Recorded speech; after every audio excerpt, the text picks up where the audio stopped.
Welcome to 100 TV. నేను మీ తేజ. హైదరాబాద్ డేంజర్లో ఉందా? So ఇన్ని రోజులు టెంపుల్స్ పైన అటాక్ జరిగాయి. శంషాబాద్ ఎయిర్పోర్ట్లో బాంబు బెదిరింపులు వచ్చాయి. ఒక స్కూల్లో బాంబు ఉందంటూ బెదిరింపులు వచ్చాయి. కొన్ని చోట్లయితే బాంబు బ్లాస్టులు జరిగాయి. మరి ఇలాంటి సంఘటనలన్నీ కూడా జరుగుతున్నప్పుడు మరి హైదరాబాద్ డేంజర్లో ఉందనిపిస్తుందా లేక లేదనిపిస్తుందా? మీకేమనిపిస్తుందో ఫస్ట్ ఆఫ్ ఆల్ మాకు కింద అయితే కామెంట్ చేయండి.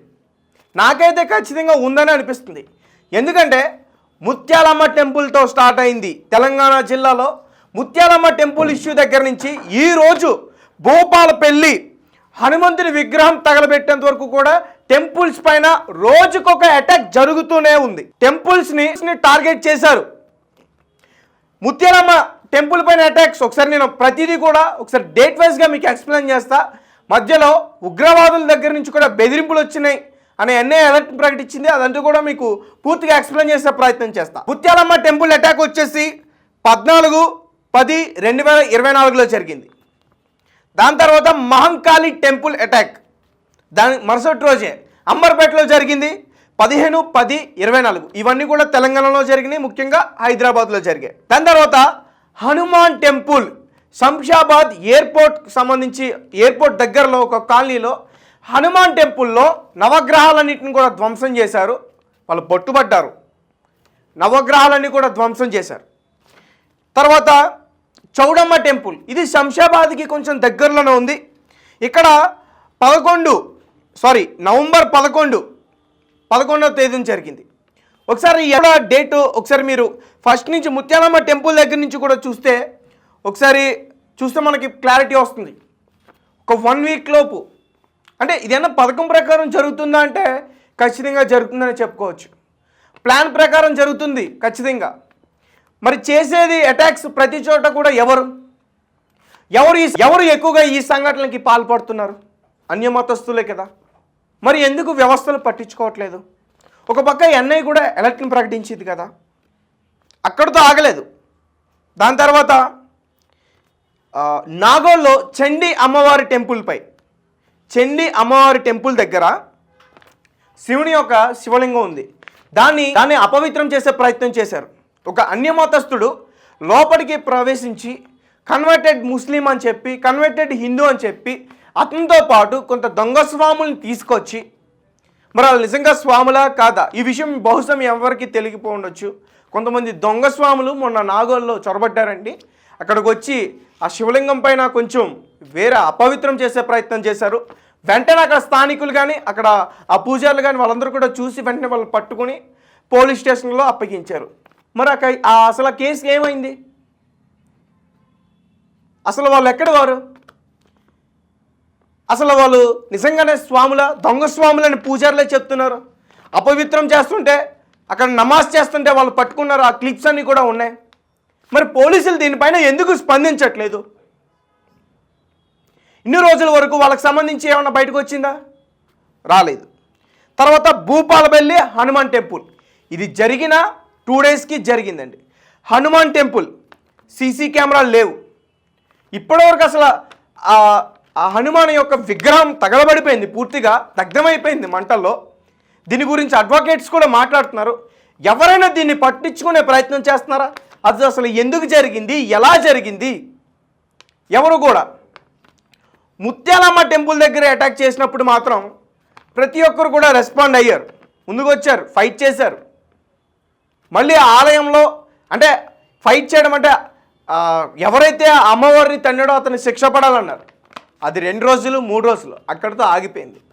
దాని తర్వాత మా ఆలయానికి కొన్ని డబ్బులు వచ్చాయి, మంచిగా దాన్ని మళ్ళీ రూపురేఖలు మార్చడానికి డబ్బులు వచ్చాయి, మర్చిపోయారు అందరూ కూడా. ఆ దేవస్థానం వల్లే మర్చిపోయారు.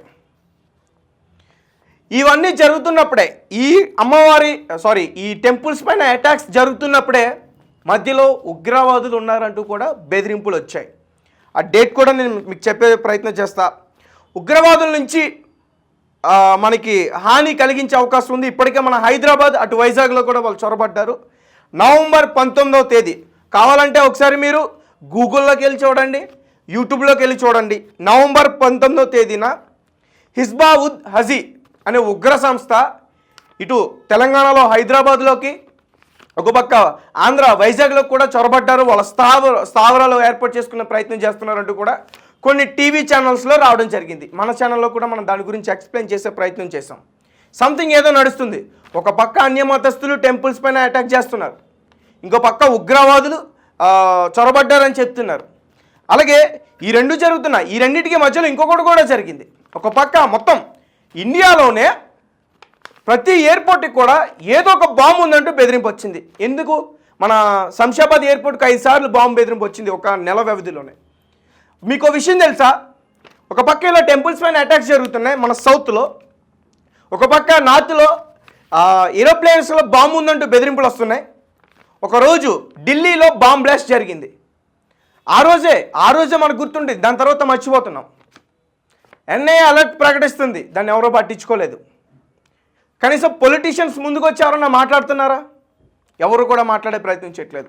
ఎందుకంటే ఇష్యూ ఎప్పుడైతే జరిగిందో ఆ రోజు వచ్చి మాత్రమే మాట్లాడుతున్నారు. కానీ మన భారతదేశం యొక్క ప్రాముఖ్యత అసలు టెంపుల్స్కే, మన సంస్కృతికే ఉంది ప్రాముఖ్యత. అలాంటిది టెంపుల్స్ పైన, మన ఆలయాల పైన అటాక్ చేస్తున్నారు. కానీ దీని గురించి ఎవరు కూడా పట్టించుకునే ప్రయత్నం చేయట్లేదు. ఏదైనా మాట్లాడుతుంటే ఇది పొలిటికల్ పార్టీస్ కావాలని స్టంట్లు చేస్తున్నాయి, పొలిటికల్ డ్రామా ఇదంతా కూడా చెప్తున్నారు. మొన్న అడ్వకేట్స్తో మాట్లాడుతున్నప్పుడు కూడా వాళ్ళు కూడా ఇదే విధంగా మాట్లాడారు. ఇక్కడున్న కాంగ్రెస్ ప్రభుత్వం వల్లే ఇటువంటి విధంగా జరుగుతున్నాయి, వాళ్ళు సరైనటువంటి చర్యలు తీసుకోవట్లేదు, అందుకనే ఇలా జరుగుతున్నట్టు వాళ్ళు కూడా చెప్పడం జరిగింది. ఒక రకంగా ఇది కూడా నిజమే, వాస్తవమే అనిపిస్తుంది. మరి వాళ్ళ మీద ఇప్పటి వరకు కూడా ఇన్ని జరిగాయి కదా, దాదాపు 1, 2, 3, 4, 5, 6 హైదరాబాద్లో జరిగినవి మాత్రమే చెప్తున్నా. దాదాపుగా హైదరాబాద్లో 7 ఆలయాల్లో ఈ 2 నెలల్లో కూడా, ఈ 2 నెలలకి మధ్యలో జరిగిన అటాక్స్, దీని గురించి దొరికిన వాళ్ళకి మరి చట్టరీత్యా ఎలాంటి కేసులు నమోదు చేశారు, వాళ్ళు ఎక్కడున్నారు, వాళ్ళని అరెస్ట్ చేశారా, వాళ్ళు ఇప్పుడు అసలు ఏ సెల్లో ఉన్నారు, వాళ్ళకి పడే శిక్షలు ఏంటి, ఖచ్చితంగా బయటకు వారికి తెలియాల్సి ఉంది కదా. కానీ ఎవరికి తెలియదు. సో ఈ విధంగా ఉంది. మరి ఇన్ని సిచ్యువేషన్ జరుగుతున్నప్పుడు మధ్యలో ఇక్కడ జూబ్లీ హిల్స్లో కానీ, బంజారా హిల్స్లో కానీ, అత్తాపూర్లో కానీ కొన్ని బ్లాస్ట్లు అయినాయి.